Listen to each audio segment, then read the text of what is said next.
오늘도 믿음의 예배, 생명의 예배, 구원의 예배가 되기를 소망합니다. 우리가 지난 시간의 말씀을 생각해 보면요. 누디아는 강가에서 말씀을 들었고 또 하나님께서 누디아의 마음을 여시자 누디아는 즉시 복음을 받아들입니다.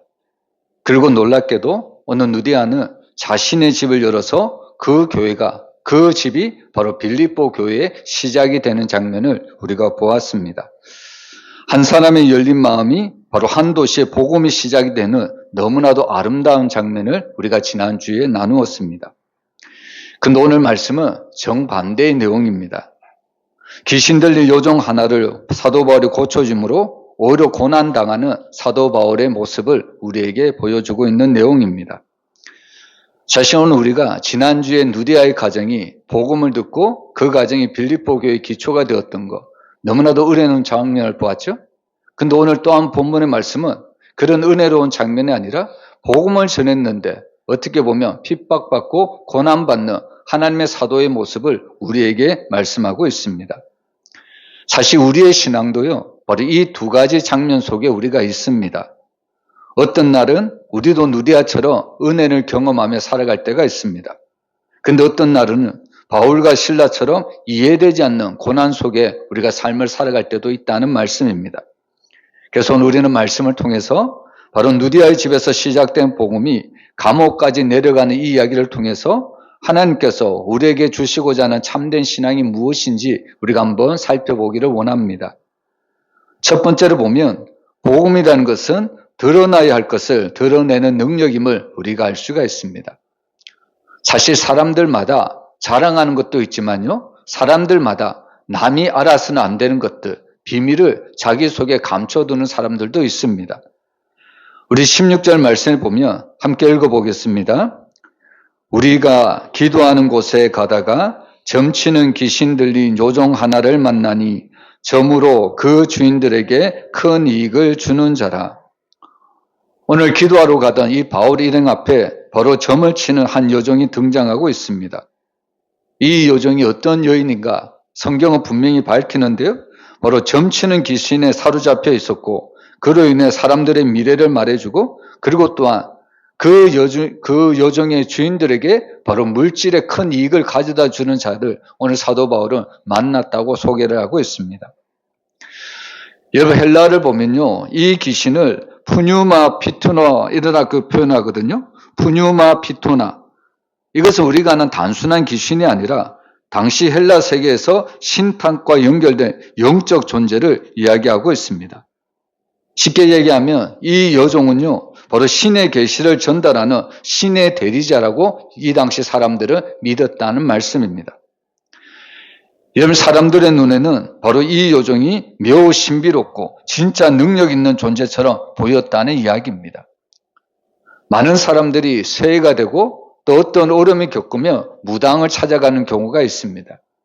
근데 그 무당에 자기에게 해주는 말을 보고 놀랍도록 그 사람들은 그 무당이 하는 말을 깜짝깜짝 놀라는 모습을 우리가 볼 수가 있는 거죠.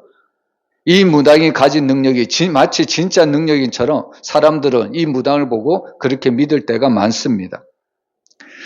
근데 놀랍게도 오늘 이 여종은요, 바울을 따라다니면서 소리를 칩니다. 우리 17절 우리 같이 읽어보겠습니다.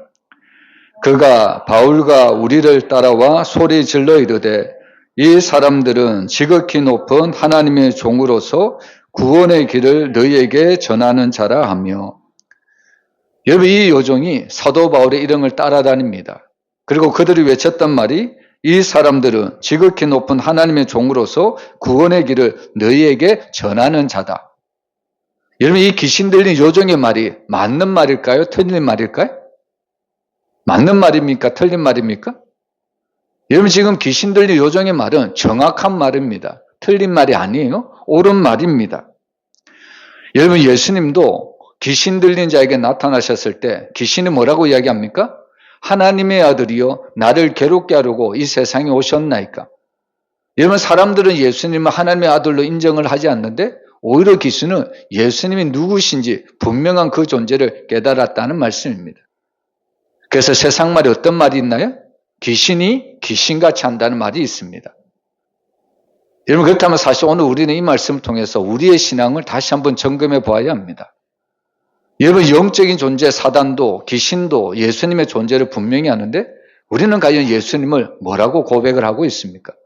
아니, 과연 예수님이 우리와 함께 늘 함께 하시는데 우리는 과연 그 예수님을 알아보고 있는지 우리의 신앙을 한번 점검해 봐야 된다는 말씀입니다. 그래서 오늘 이 귀신 들린 요정이 바로 사도 바울의 일행에 대해서 정말 이들은 하나님의 구원을 전하는 바로 믿음의 사람들이다. 바로 이렇게 여러 사람들에게 증거를 하고 있습니다.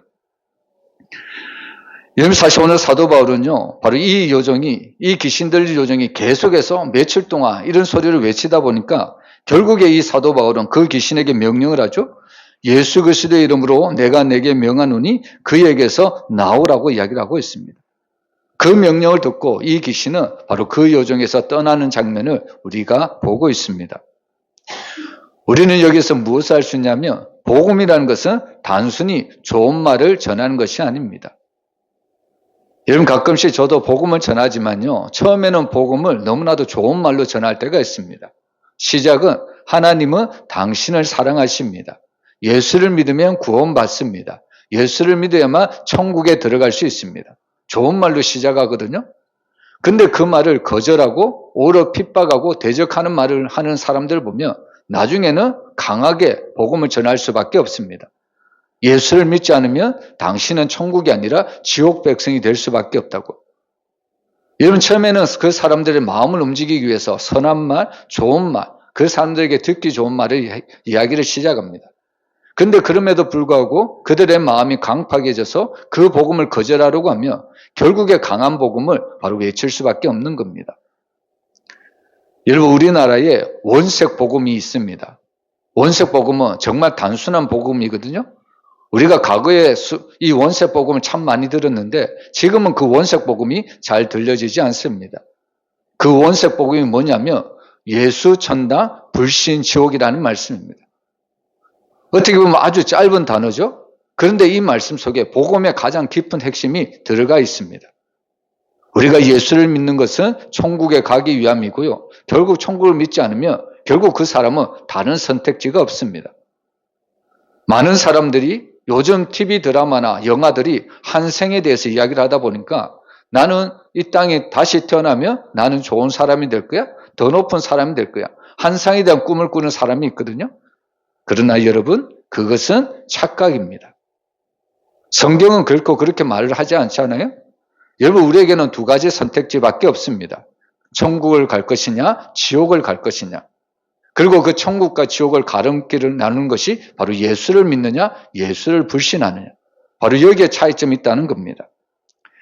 그래서 복음이라는 것은요, 겉으로 드러나지 않았던 것을 드러내는 능력이라는 것을 우리에게 말씀하고 있습니다. 사람들이 보기에는 이 요정이 겉으로는 너무나도 크고 대단한 능력을 가진 것처럼 보입니다. 근데 복음의 빛이 비춰지자 여러분, 그것은 능력이 아니었고 오히려 그 요정에게 속박이었습니다. 그리고 그 요정이 가진 것은 은사가 아니라 오히려 사단의 결박이었습니다. 여러분, 이 요정이 가졌던 것은 오히려 축복이 아니라 결국에 사단의 착취의 도구였다는 것을 복음이 들어가자 분명히 우리에게 보여주고 있습니다. 그래서 복음이 들어가면요, 바로 포장된 것을 벗기고 숨겨진 바로 실체를 드러낼 수밖에 없습니다. 우리의 삶도 마찬가지죠.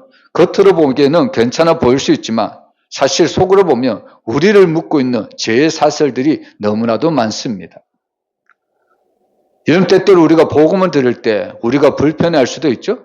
복음을 들을 때 우리는 조금 힘들어할 수도 있습니다. 그 이유는 뭐냐면 하나님께서 우리에게 복음을 들려주셨을 때 우리가 자랑할 수 있는 것, 우리가 강한 것, 이런 것들을 복음이 드러내면 좋겠는데 우리는 숨기고 싶고 감추고 싶은 것을 하나님의 말씀이, 복음이 우리 속에 들어오기 때문입니다. 그럴 때 사실 우리는 그런 우리 속에 감추고 싶은 것이 드러나면요, 우리는 못 견딜 때가 너무나도 많습니다. 때때로 하나님이 우리에게 시험을 주실 때 하나님이 왜 나에게 이런 시험을 주십니까? 우리는 원망과 불평을 드러낼 때가 많습니다. 근데 여러분, 하나님이 우리를 시험을 하시고자 하는 것은요, 우리를 징계하기 위해서가 아니라 우리에게 벌어 주기 위해서 아니라 우리를 고치기 위해서 하나님이 우리에게 시험을 주시는 줄 믿으시길 바랍니다. 여러분, 어떤 사람이 정말 너무나도 큰 병을 앓고 있습니다. 근데 그 사람이 병원에 가기 두려워합니다. 왜 병원에 가기 두려워하냐면 자기의 병이 병원에 가면 진짜 그 병이 너무나도 큰 병으로 진단될까봐, 그 병이 내가 다시 살 수 없는 병이라고 알려질까봐, 그래서 병원에 가기를 싫어하고 두려워한다는 겁니다. 근데 내가 병을 가지고 있는데 병원에 가지 않으면 어떻게 될까요? 결국 그 병 때문에 죽을 수밖에 없는 겁니다. 여러분, 이 땅에 있는 모든 사람들이 숨기고 싶은 것이 있습니다. 저도 그렇고 여러분들도 그렇습니다. 무엇을 가장 숨기고 싶을까요? 바로 죄입니다. 여러분, 어떤 사람도 죄를 자랑스럽게 얘기하는 사람들이 없습니다. 저도 그렇고 여러분들도 그럴 겁니다. 근데 여러분, 우리가 죄를 드러내지 않으면 어떻게 될까요? 죄만 꽁꽁 숨겨놓으면 어떻게 될까요?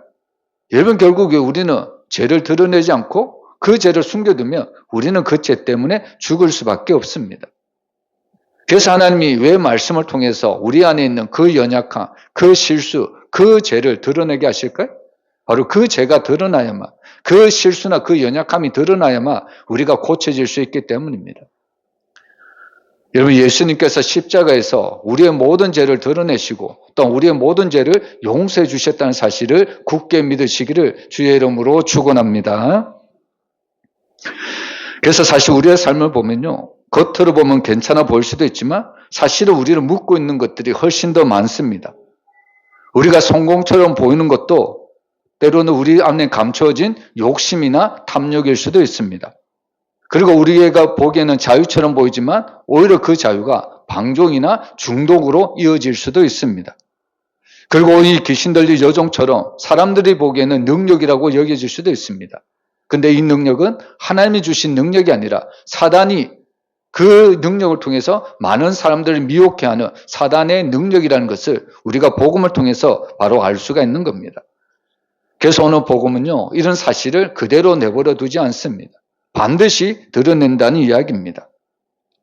그래서 오늘 사도 바울은요, 여러 날을 바로 자신을 괴롭게 한 이 여종에게서 바로 귀신을 쫓아내었다고 이야기를 하고 있다는 말씀입니다. 여러분, 오늘 우리는 말씀을 통해서 사도 바울이 귀신 들린 여종을 고쳐주었다, 단순히 여기에서만 우리의 시선이 머물러서는 안 됩니다.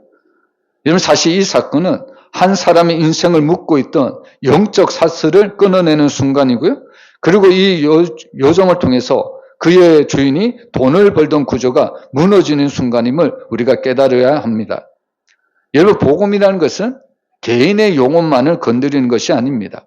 바로 이 사람을 둘러싸고 있는 모든 사람의 모든 삶의 구조와 시스템까지 흔든다는 것을 우리가 알 수가 있는 겁니다. 그래서 복음이라는 것이 어디 가나 환영을 받지 않는 것을 우리가 알 수가 있는 거죠. 특별히 우리가 이슬람 세계에 가보면요, 복음을 듣는 것을 너무나도 핍박합니다. 왜 그럴까요? 여러분, 복음을 전하면 이스라엘 사람 개인이 돌아올 수도 있습니다. 근데 복음은 우리가 알듯이 한 사람만 돌아오는 것이 아니라 그 복음을 통해서 수많은 파장이, 수많은 영향력이 그 가족이나 그 이웃에게 전파될 수밖에 없습니다. 그래서 이스라엘 사람들은 처음부터 복음이 전해지는 것을 철저히 테러를 감행하서라도 복음이 전달되지 못하도록 막고 있는 것을 우리가 알 수가 있는 겁니다. 여러분, 오늘 우리는 말씀을 통해서 정말 복음은 오늘도 우리의 삶 속에서 드러내야 될 것을 드러낸다고 우리가 말씀을 들었습니다. 오늘 우리가 이 말씀을 들었다면 혹시 지금 내 안에 정말 하나님 앞에 감추고 싶은 영역은 없는지, 겉으로는 괜찮아 보이지만 하나님 앞에서는 정리해야 될 부분이 없는지 우리는 말씀 앞에 정직하게 서야 합니다. 여러분, 그래서 오늘 복음은 그것을 드러내기 위해서 온다는 겁니다. 우리의 감춰진 죄를 드러낸다는 것, 우리의 숨은 죄를 드러낸다는 것은 우리를 정죄하기 위해서가 아니라 오히려 그런 죄로부터 자유하기 위해서 하나님은 우리에게 말씀을 주시는 줄 믿으시길 바랍니다. 그래서 오늘 우리는 이 말씀 앞에 두 가지를 붙들 수밖에 없습니다. 첫 번째로 드러남을 두려워하지 말아야 된다는 겁니다. 하나님께서 우리의 모든 것을 드러낸다는 것은 우리를 정죄하기 위해서가 아니라 은혜의 시작이라는 말씀입니다. 여러분, 질병이 드러나야 건강할 수가 있고요. 죄가 드러나야만 우리의 모든 죄가 용서받을 수가 있다는 겁니다. 그래서 사실 우리 안에 있는 모든 것들이 드러나는 순간은 우리가 실패나 우리가 사람들에게 수치를 당하는 순간이 아니라 오히려 하나님의 은혜의 시작임을 우리가 믿어야 합니다.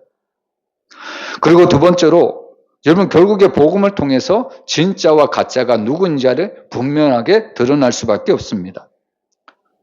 여러분, 오늘 귀신 들린 요정도 이 사도 바울의 일행을 정확하게 이야기를 하죠. 바로 이들은 하나님의 구원을 전하는 복음의 메신저다, 사도들이다. 정확하게 이 말을 하고 있습니다.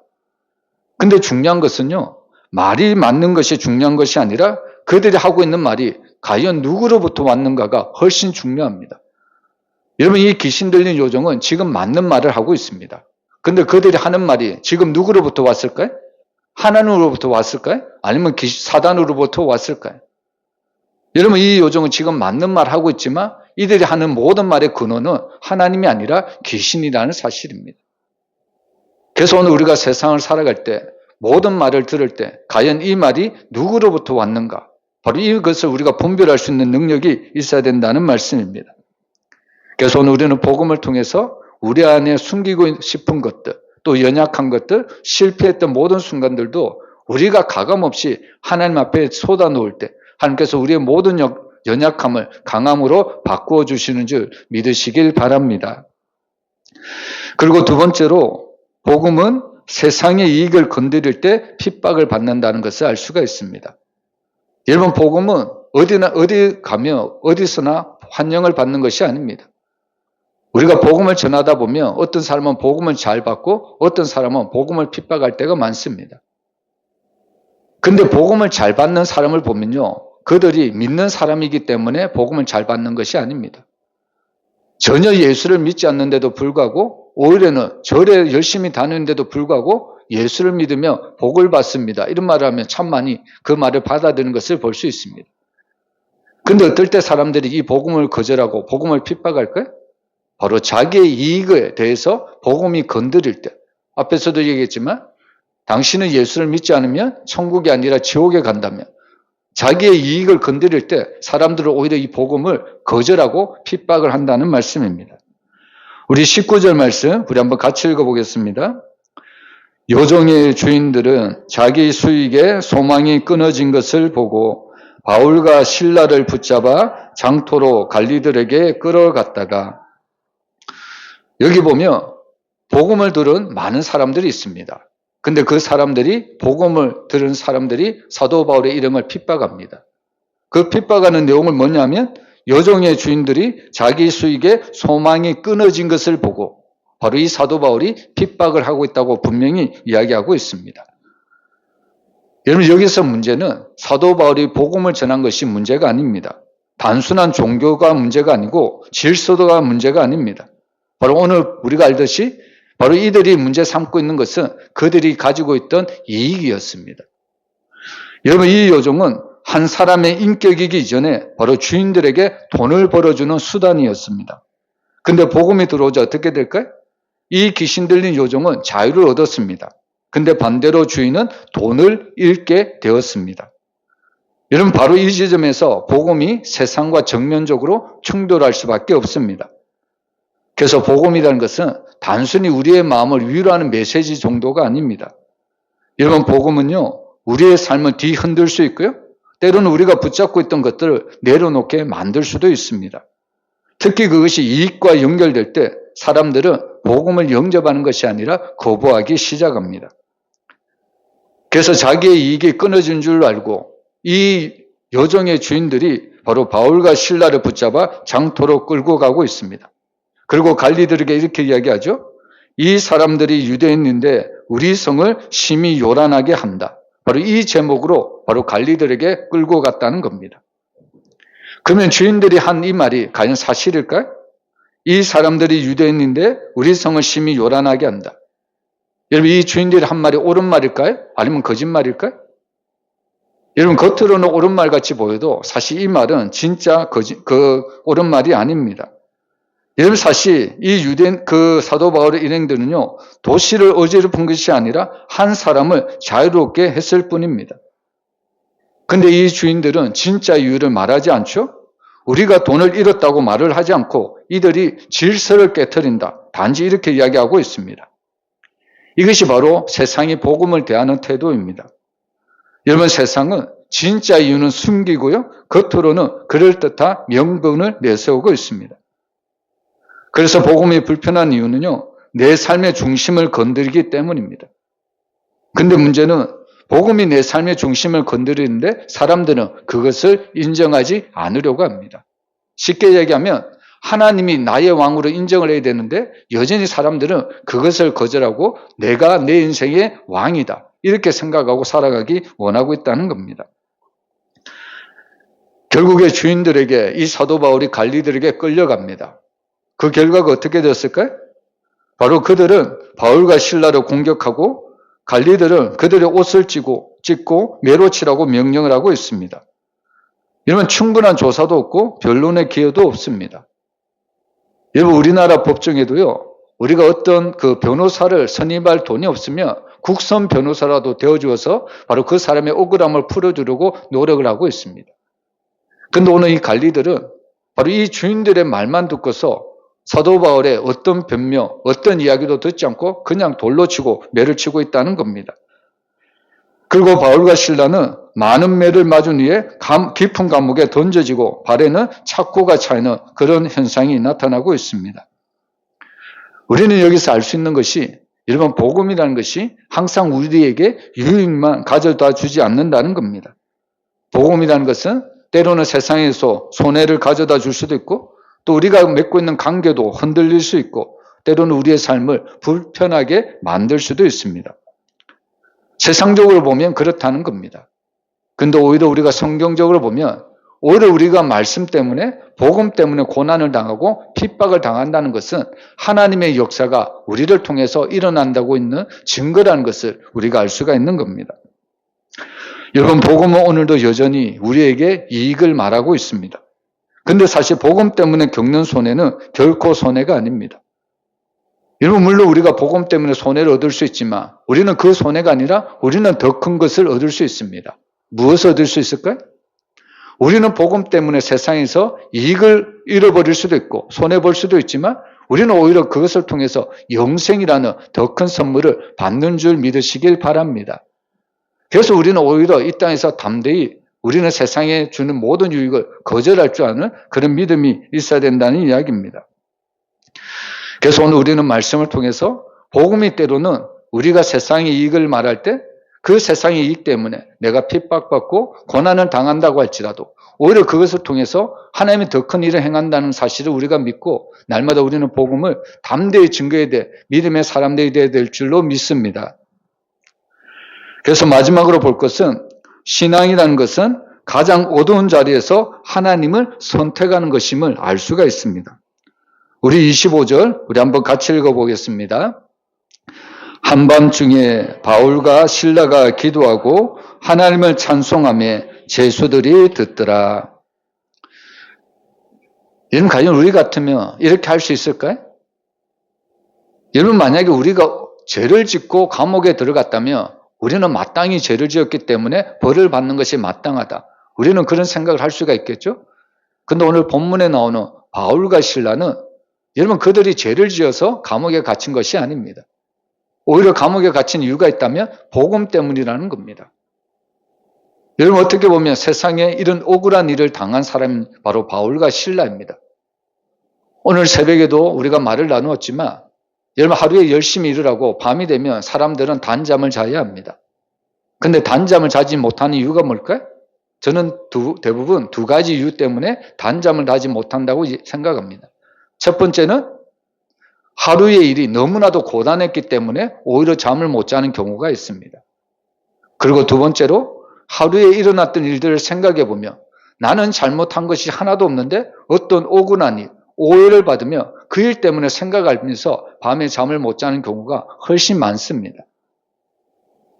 여러분, 이처럼 사람들은 억울한 일을 당하면 못 견뎌하는 것이 사람인 것을 우리가 알 수가 있습니다. 그런데 오늘 사도 바울은 어떻습니까? 여러분, 오늘 바울과 실라는요, 정말 어떻게 보면 자신의 죄가 짓지 않았는데도 불구하고 감옥 중에서도 가장 깊은 곳에 오히려 착고에 처이면서 어두운 곳에 갇혀져 있습니다. 우리 같으면 하나님을 원망하고 불평하기 쉬울 겁니다. 근데 오히려 바울과 실라는요, 바로 하나님을 찬송하고 있습니다. 여기서 찬송한다는 그 헬라어 뜻을 살펴보면요, 단순히 노래를 부르는 것이 아니라 하나님의 위대하심을 선포하는 신앙의 고백을 말씀하고 있습니다. 그들은 상황이 좋아서 노래한 것이 아니라 오히려 상황과 관계없이 하나님을 하나님으로 인정함으로 어떤 상황 속에서도 하나님께 기도하고 찬양을 드렸다는 말씀입니다. 그래서 신앙이라는 것이 뭘까요? 신앙이라는 것은 우리의 환경이 좋아질 때만 나타나는 반응이 아니라 환경과 관계없이 하나님을 선택하는 것이 참된 믿음입니다. 많은 사람들은 문제가 해결되면 감사하겠습니다. 형편이 나아지면 찬양하겠습니다. 이런 이야기를 참 많이 합니다. 그런데 오늘 바울과 실라는 다르게 이야기하죠. 내가 지금 있는 상황 속에서도 하나님을 나는 선택하고 하나님을 찬양하겠습니다. 이런 고백을 드리고 있습니다. 지금 바울과 실라가 있는 곳은요, 왕궁이 아닙니다. 그가 있는 곳은 감옥입니다. 그럼에도 불구하고 오늘 이 바울과 실라는 하나님께 찬양하겠다고 선택을 했다는 이야기입니다. 근데 놀랍게도 오늘 이 바울과 실라가 기도하고 찬양하는 것을 누가 들었냐면 죄수들이 들었다고 이야기하고 있습니다. 여러분, 사실 오늘 우리는 이 말씀 속에서 우리의 믿음을 다시 한번 생각해 볼 필요가 있습니다. 우리는 세상을 살아가면서, 하루를 살아가면서 수많은 말을 하고 있습니다. 과연 어떤 말을 우리가 하고 있을까요? 여러분, 단순히 나는 내 말을 했을 뿐인데 누구도 내 말을 안 들을 것 같은데 중요한 것은요, 누군가 나의 말을 귀 기울여 듣고 있다는 사실입니다. 그럴 때 사실 오늘 우리는 말 한마디가 너무나도 조심스러울 수밖에 없습니다. 내가 원망의 말을 하느냐 아니면 감사의 말을 하느냐, 이것을 통해서 누군가 나의 말을 듣고 하나님을 믿을 수도 있고 복음을 거절할 수도 있다는 내용입니다. 그래서 사실 믿음의 사람들은 세상의 사람들과 다른 삶을 살아가야 합니다. 그래서 믿음의 사람들은 어떤 환경 속에서도, 고난 속에서도 불평의 말이 아니라 감사의 말, 소망의 말, 믿음의 말을 해야 될 줄로 믿습니다. 여러분, 현대인들의 특징을 보니까 요즘 사람들은 잘 감동을 받지 않습니다. 근데 어떻게 해야만 이 현대인들에게 감동을 줄 수 있을까요? 뻔한 것으로는, 당연한 것으로는 믿지 않는 자들에게 감동을 줄 수가 없습니다. 믿지 않는 자들이 볼 때 정말 저런 형편 속에서는 불평할 수밖에 없는데 감사의 말을 들었을 때 바로 그런 속에서, 그런 상황 속에서 불신자들도 믿는 사람들의 말을 통해서 감동할 수밖에 없습니다. 그리고 왜 믿는 사람들이 저런 어려운 환경 속에서도 감사할 수 있을까? 그 원인을 찾아봤더니 결국 예수를 믿는 그 원인 때문에 저들이 감사하더라. 결국에 그 사실을 알고 그들 또한 마음의 감동을 받고 예수를 믿기 시작할 수 있다는 말씀입니다. 여러분, 오늘 바울과 실라가 기도하고 찬양하는 것을 죄수들이 들었다고 이야기하고 있습니다. 오늘 우리도 어떠한 상황 가운데서 하나님을 선택할 때, 또 감사하고 하나님 앞에 믿음의 삶을 살아갈 때 내 주변의 사람들에게 선한 영향력을 끼침으로 그들 또한 예수를 믿고 주님 앞에 나오는 역사가 일어나게 될 줄로 믿습니다. 여러분, 그 대표적인 사람이 제2차 세계대전 당시에 네덜란드의 한 그리스도인 가정이 있었는데 그 가정의 이름이 바로 코리 텐붐의 가족이 나오고 있습니다. 잠시 이 영상을 보도록 하겠습니다. 감옥에 많은 벼룩 보내셔서 감사해요. 네덜란드 하를럼에서 시계방을 운영하던 텐붐. 가족은 나치의 박해를 피해 수많은 유대인을 집에 숨겨주었다. 유태인을 숨겨준 죄목으로 온 가족이 포로 수용소에 잡혀가게 되었다. 코리와 베시 자매는 네덜란드의 감옥을 거쳐 1944년 폴란드에 있는 여성 전용 강제 수용소인 라벤스부리크로 이송되었다. 라벤스부리크는 극심한 강제 노동과 비인간적인 환경으로 악명 높은 곳이었다. 두 자매는 비좁고 불결한 막사에서 굶주림과 고문에 시달리면서도 다른 수감자들에게 성경 말씀을 전하며 희망과 사랑을 잃지 않았다. 코리의 가장 큰 어려움은 성경 말씀을 읽지 못하는 것이었다. 신체 검사를 받는 도중 한 그리스도인 간호원이 코리에게 가장 갖고 싶은 것을 말씀하세요 라고 속삭였고, 코리는 그 간호원을 통해 작은 성경 하나를 얻게 되었다. 코리의 기쁨은 말할 수 없었다. 코리는 들키지 않게 갖은 애를 써가며 성경 말씀을 삼키듯이 읽었다. 한마디 한마디가 너무도 소중한 생명의 말씀이었다. 그러한 가운데 코리는 데살로니가전서 5장 18절 말씀을 읽었다. 범사에 감사하라. 그 말씀은 코리의 마음속에 깊이 새겨졌다. 얼마 안 되어 코리는 언니 베시와 함께 감방을 옮겼는데, 옮겨진 감방으로 오자 코리는 도저히 감사할 수 없는 마음이 되고 말았다. 벼룩까지 들끓어서 견딜 수 없는 곳이다. 범사에 감사하라는 말씀은 마음에 남아 있었지만 코리는 그 말씀에 순종할 수 없었다. 그런데 언니 베시가 눈을 감고 나지막하게 기도드렸다. 우리에게 벼룩을 주신 것을 감사합니다. 할 수 없이 코리는 아멘했다. 얼마 안 가서 코리는 벼룩을 인하여 감사해야 할 이유를 깨닫게 되었다. 벼룩 때문에 그 감방 주위에는 간수가 얼씬하지 않았고, 그들은 자유롭게 교제를 나누고 그 덕에 코리와 베시는 매일 성경 말씀을 가르치게 되었다. 온종일 강제 중노동에 시달리고 허기진 여인들이 모여 서로를 위로하며 양보하며 기도하는 놀라운 그리스도인의 교제를 나누게 되자 그곳에는 천국의 교제권이 형성되었다. 모든 것이 벼룩 때문에 가능했음을 코리는 깨닫게 되었다. 베시는 수용소의 가혹한 환경 속에서 건강이 악화되어 1944년 12월 결국 사망했다. 코리 텐 붐은 1945년 기적적으로 석방되었다. 그녀는 전 세계를 돌며 수용소에서의 끔찍한 경험과 하나님에 대한 믿음, 그리고 아버지와 언니를 죽인 나치 가해자들을 용서한다는 메시지를 담은 책을 썼다. 만약 우리가 벼룩이 있는 집에 살라고 한다면 여러분들 살 수 있겠습니까? 근데 오늘 이 코리 텐 붐 여사가 이야기한 것처럼 오히려 벼룩이 있으므로 간소리를 들어올 수 없었고 오히려 그렇기 때문에 복음을 더욱더 자유롭게 증거할 수 있었다고 이야기하고 있습니다. 여러분, 우리도 말씀을 통해서 우리도 살아가면서 인생의 한밤중을 만날 때가 있습니다. 기도해도 문제가 해결되지 않고요. 또한 이해되지 않는 고난이 있고 앞이 보이지 않는 시간들도 있습니다. 그러나 중요한 것은 아무리 그런 시간들이 있다고 할지라도 과연 우리는 누구를 선택할 것인가? 하나님을 믿고 하나님만 선택하면 하나님은 그 자리에서 우리의 기도와 우리의 찬양을 통해서 모든 상황을 바꾸어 주실 줄 믿습니다. 더욱더 중요한 것은 우리가 처한 환경에서 하나님께 기도와 감사와 찬양을 올린다면 누군가는 우리의 기도와 우리의 찬양을 듣고 있을 수 있습니다. 내 가족일 수도 있고 나와 함께 일하는 동료일 수도 있고 나와 관계하는 모든 사람일 수도 있습니다. 오늘 우리가 어떤 상황 속에서도 하나님 앞에 기도하고 찬양함으로 많은 사람들에게 정말 생명의 복음을 날마다 증거하며 살아가시기를 주의 이름으로 축원합니다.